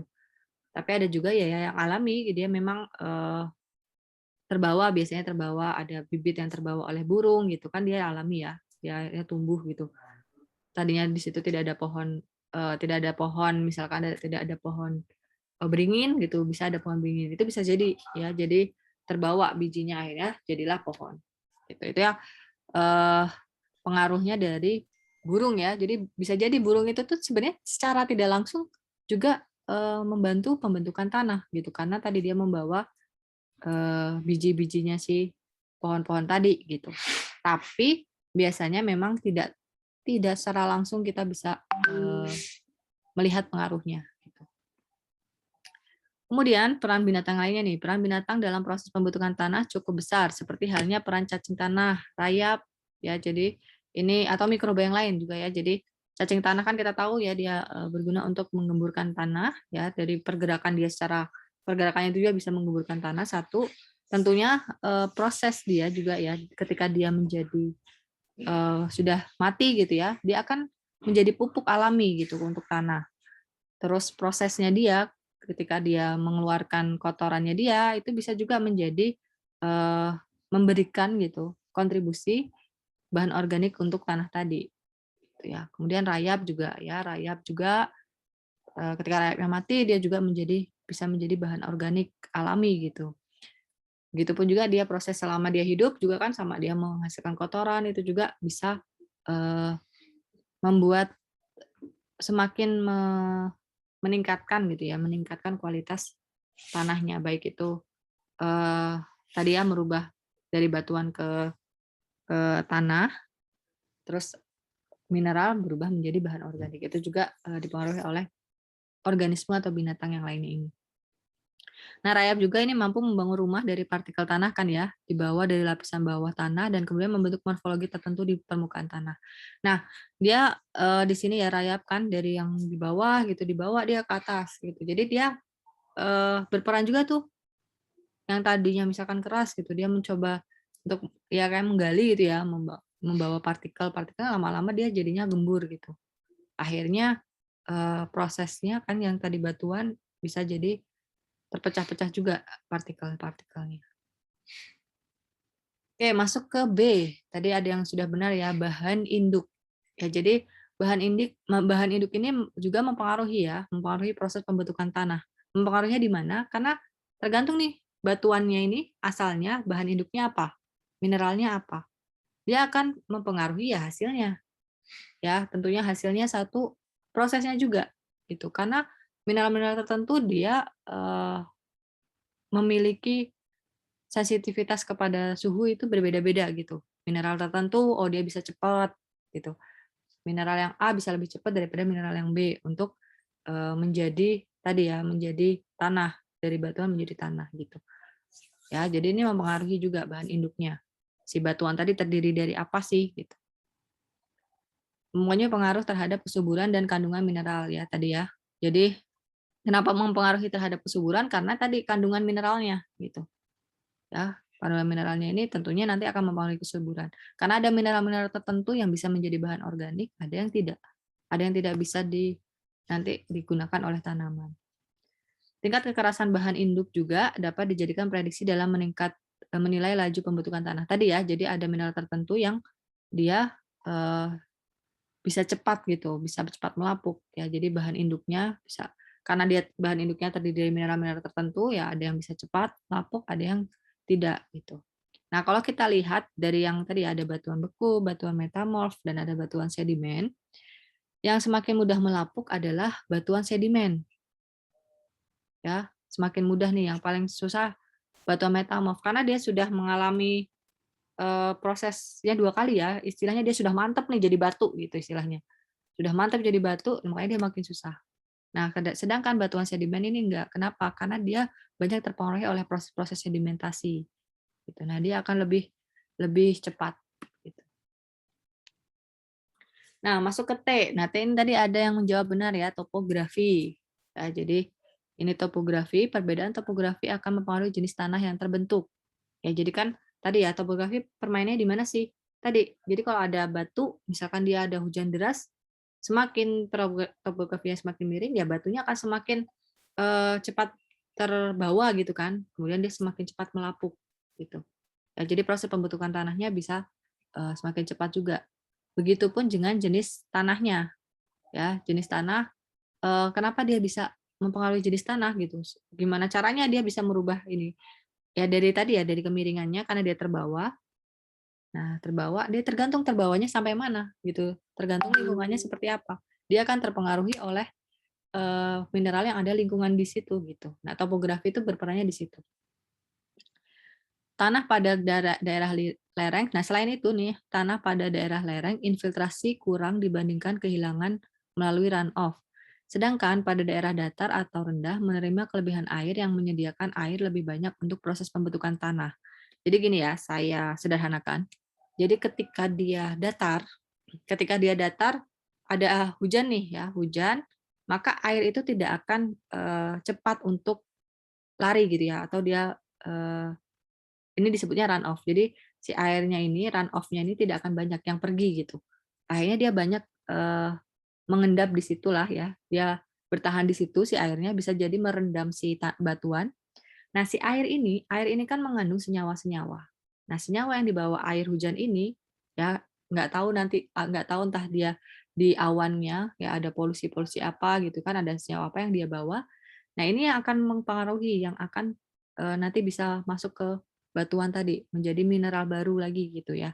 Makanya ini bisa mempengaruhi jenis tanah di situ. Nah, kalau beda lagi kalau misalkan dia miring. Kalau miring, airnya akan cepat pergi gitu kan. Nah, air yang pergi ini dia akan membawa juga partikel-partikel yang ada di atas tadi kan ya. Partikel-partikelnya termasuk mineral. Jadi misalkan tadinya batuan tadi terpengaruh oleh mineral tertentu gitu ya. Ternyata kan ada air hujan, dia terletaknya ada di daerah yang miring, mineral yang tadi yang mempengaruhi jadi ke bawah gitu. Nah, di situ dia perannya. Kemiringan dan panjang lereng berpengaruh pada proses pembentukan tanah. Tadi ya yang saya sudah jelaskan ya, dia jadi bisa terbawa. Jadi dia mau semakin curam lerengnya, makin besar runoff dan erosi tanahnya. Jadi terbawa gitu. Dengan kata lain, tanah lebih tipis dan kurang berkembang di daerah lereng. Ya, jadi kalau misalkan semakin dia miring, itu akan tipis ya, karena tererosi kan ya, tererosi. Makanya ini dia mempengaruhi jenis tanahnya. Nah, yang terakhir ini ada waktu ya, tadi ada yang waktu, ada yang waktu tidak tadi ya? Ada ya tadi kayaknya ada yang jawab waktu. Jadi ya tadi ya waktu, jadi kalau misalkan iklim ya, tadi sudah iklimnya ekstrim gitu, terus terjadi jangka waktu yang lama gitu, sama yang jangkanya sebentar, itu pasti menghasilkan jenis tanah yang berbeda gitu. Ya, jadi nanti kalau misalkan terjadi lagi ada suhu ekstrim lagi, dia akan bisa berubah lagi gitu. Ya, jadi itu tentunya mempengaruhi jenis tanahnya. Berkaitan dengan waktu pembentukan tanah, maka di tengah ada tanah muda, tanah dewasa, dan tanah tua. Nah, ini tadi yang saya jelaskan ya, yang ada lapisan-lapisan itu. Jadi kalau tanah muda, dia lapisannya masih sedikit. Semakin dia dewasa, kemudian tua, lapisannya semakin banyak.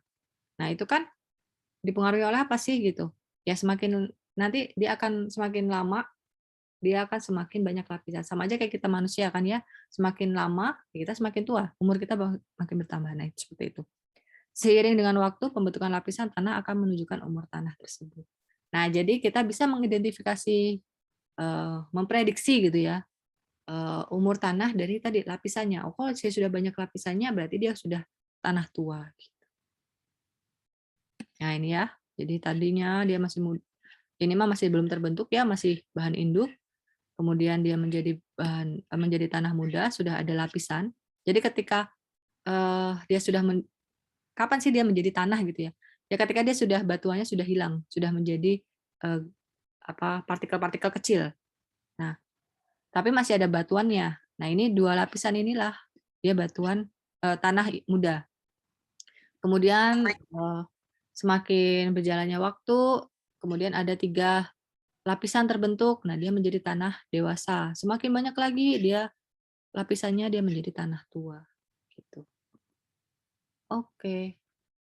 Sudah selesai, cepat kan ya? Oke, ada yang mau ditanyakan dulu?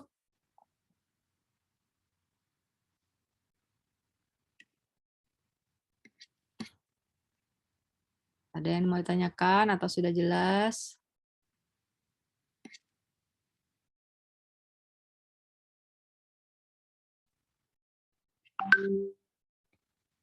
Ayo dong. Kalau sudah cukup, dia bilang cukup. Kalau ada yang mau tanyakan, bilang. Sudah cukup belum? Sudah, Bu. Cukup, Bu. Oke. Cukup, Bu. Kalau memang ada yang ditanyakan ya bilang aja. Oke ya gitu ya. Jadi silahkan nanti saya upload ya ininya bahan materinya. Silahkan dipelajari. Minggu depan Bu Ina tadi sudah ada konfirmasi dari Bu Ina yang mengajar. Jadi minggu depan Bu Ina ya yang mengajar. Kuliahnya Bu Ina sebenarnya mulai sesuai dengan jadwal jam 9. Nah, tapi karena ada kuis dari saya, jadi kita mulai jam 8.30 ya. Tapi tank ya, jangan telat ya. Karena nanti 8.30 kita langsung mulai kuis. Jadi mohon hadir sebelum 8.30. Pokoknya 8.30 kita mulai kuis. Baik, Bu. Jadi jangan ketinggalan karena kuis ini masuk ke penilaian. Ya, jadi yang menolong kalian nanti kalau ternyata ujian kalian kecil gitu. Jadi mohon semuanya hadir dan dipelajari dengan baik. Materinya dari materi minggu 1 sampai ke 4 yang tadi saya sampaikan. Oke, kalau sudah tidak ada yang ditanyakan, udah ya, cukup. Jangan lupa isi absen, berarti maksimal jam 9 lewat 10 menit. Karena ini jam 8.55 sudah mau diakhiri. Oke, kalau sudah tidak ada yang ditanyakan. Izin bertanya, Bu. Oh ya, oke. Apa? Buat kuisnya minggu depan itu nanti pakai apa ya, Bu? Nggak pakai apa-apa, pokoknya siapin aja laptop atau HP. Oke, baik. Terima kasih, Bu. Oke. Udah, nggak ada tanya lagi? Cukup, Bu. Sudah, saya akhiri. Terima kasih untuk kehadirannya. Mohon maaf jika ada kesalahan. Wassalamualaikum warahmatullahi wabarakatuh. Waalaikumsalam warahmatullahi wabarakatuh. Terima